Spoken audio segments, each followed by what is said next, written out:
2 3 1 2 3 1 2 3 mbokk ñuy teewlu ci Sénégal 7 dal leen ak jàmm ñu ngi kon exactement ici à Thiaroye tey nag lu fi am mooy lancement bés bi nga xam ne ni dañ ko jagleel set ak setal ci biir réew mi biir Sénégal donc tey nag le président de la République Bassirou Diomaye Faye moo fi war a ñëw ngir kon daal di lancer liggéey bi kon fii ci Thiaroye ngeen gis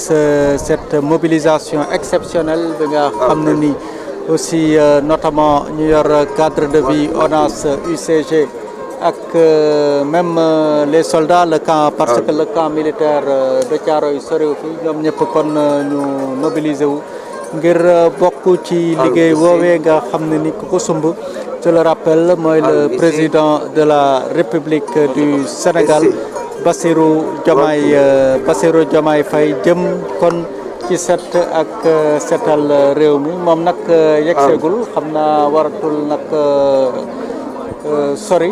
donc mu yegsi ci cas élèves aussi ont été particulièrement mobilisés ñoom itamit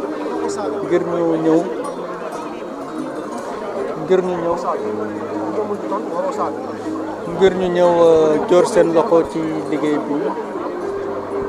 xam na ni depuis ñëpp en tant que parlementaire ñu ñëw teeru ko parlementaire aussi département de Pikine loolu moo xew. ban message ngay lancé Sénégalais tey ci activité citoyenne bi nga xam ne. xanaa muy activité bu am solo boo xamante ne ñëpp ñoo ko war a parrainer muy set ak setal d'ailleurs fii mu ko defee rek wane na ni lu normal la ndax cet ak cetal dafa am solo ci réew mu defee ko foo xamante ne dëkk boo xam ne ñun ñëpp xam nañ ne lu ñuy vivre fii mooy dëkk buy taa dëkk bu metti dëkk bu doy waar dëkk boo xamante ni daal vraiment jar na laal loxo fii mooy dëkk bi nga xamante ni day taa foo toll mooy dëkk bi nga xamante ni dafa bari ay problème ndax ci wàllum taa ci wàllum fees ci wàllum salubrité soo leen xoolee seen gauche fii mooy daralu Sénégal yëpp fii la ñuy jëndee si xar ginnaaw Seras soo leen xoolee si suñu biir koñ yi fa la taa bi nekk hôpitalu Camp bi j'ai fait plusieurs fois ay activités yoo xamante ne damay interroger les ministres pour ñu ñëw ci wàllum salubrité bi nekk ci biir hôpital bi donc on ne peut pas parler de santé et ne pas parler de salubrité donc je pense que c'est allier l'utile à l'agréable vraiment recevoir dans le département de Pikine le président Bassirou Diomaye Faye mais aussi taxawaayu li nga xamante ne mooy wax dëgg yàlla li muy def ñu rafetlu ko merci beaucoup. mu nekkoon l'honorable député. wala demal ne gars yi dina yóbbu. Mame Diarra Fam donc moom itamit dëkk ci gox bi fas yéene ñëw kon assister li nga xam ne ni dafa jëm kon ci set ak setal dëkk bi ici à Thiaroye nag may fàttali ne c'est le président de la République moom mooy lancer travaux yi mais aussi ñu xam ne activité aussi ci Sénégal ci boo leen bëggee lu rouge. document bu rouge ci Sénégal bi yëpp la waaw. Delta mi yor kii bi la présidentielle la. Matar. bu ñëwee rek ah pour ko ok waaw donc mu ngi noonu ñu xam ne aussi ci Sénégal allo. allo. chef ñëwal.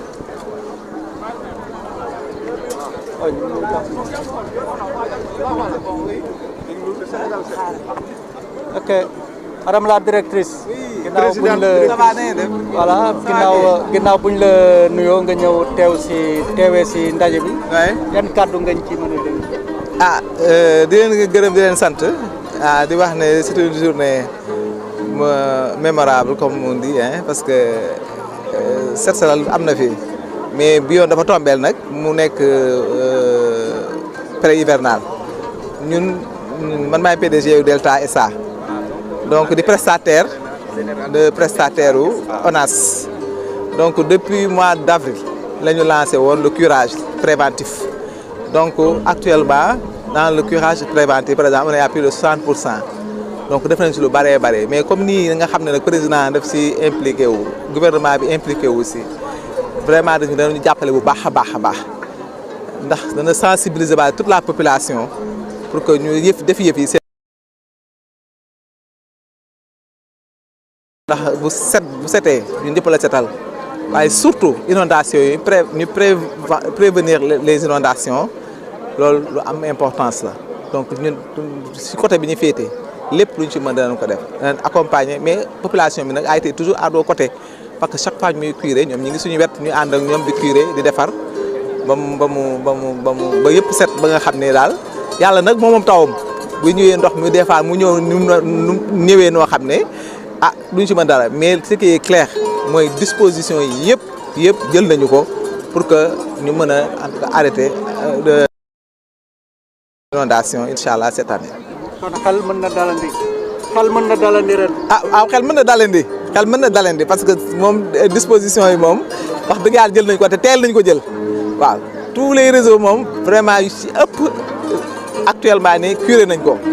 léegi nag dañuy ñaan yàlla suñu borom ndox mi bañ a xëj na bari trop waaye bu ñëwee daal moom fu mu jaar waaw incha allah rabi loolu lay ñaan waaye di profité nag di lancer un message aux populations parce que effectivement curé nañu ñii continuer curage bi tey tamit président République impliqué wu na pour moom tamit def sensibilisation mais c'est surtout après la tabaski bu ñuy tabaskee dañuy fexe ñun ñëpp lii ñu def nii ñu continuer def ko ba nga xam ne bu ñu paree tabaski bi du ñu ñëwaat encore di reprendre li nga xam ne defoon nañ ko waaw lii daal ñu def tey dañuy fexe mu doon tous les jours si ñun ñu koy continuer di ko def. merci Madame Faye Léna Tall man maay PDG wu Delta SA. D'accord. waaw qui est prestataire de l'ONAS. Ok. voilà. merci je vous en prie. merci beaucoup donc muy ay kàddu yu am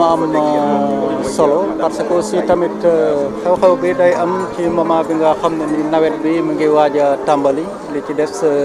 mu tàmbali bëreetul te aussi am na sax dëkk yi nga xam ne ni taw na yu ci mel ni dëkk yi ci mel ni Kédougou daanaka taw na Ziguinchor ak tout donc tamit xam naa ne Dakar moom mooy région bi nga xam ne ni bokk na ci région yi nga xam ne ñoo gën a sensible et tout donc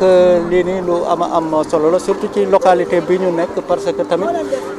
ku xam Thiaroye xam ne aussi fii tamit problème mu inondation dafay faral di am donc gis ngeen nit ñi noonu donc gis ngeen nit ñi noonu ñu ngeen gis ñu sol lu vert lépp ay soldats lañu nekk ci camp Thiaroye bi la ñu jógee kon mu ngi noonu ñoom tamit ñu ñëw fas yéene participer ci des élèves des agents de l'UCG du cadre de vie ak yeneen ci ay sénégalais yi nga xam ne nii ñoom ñëpp ñëw nañu daal pour waaw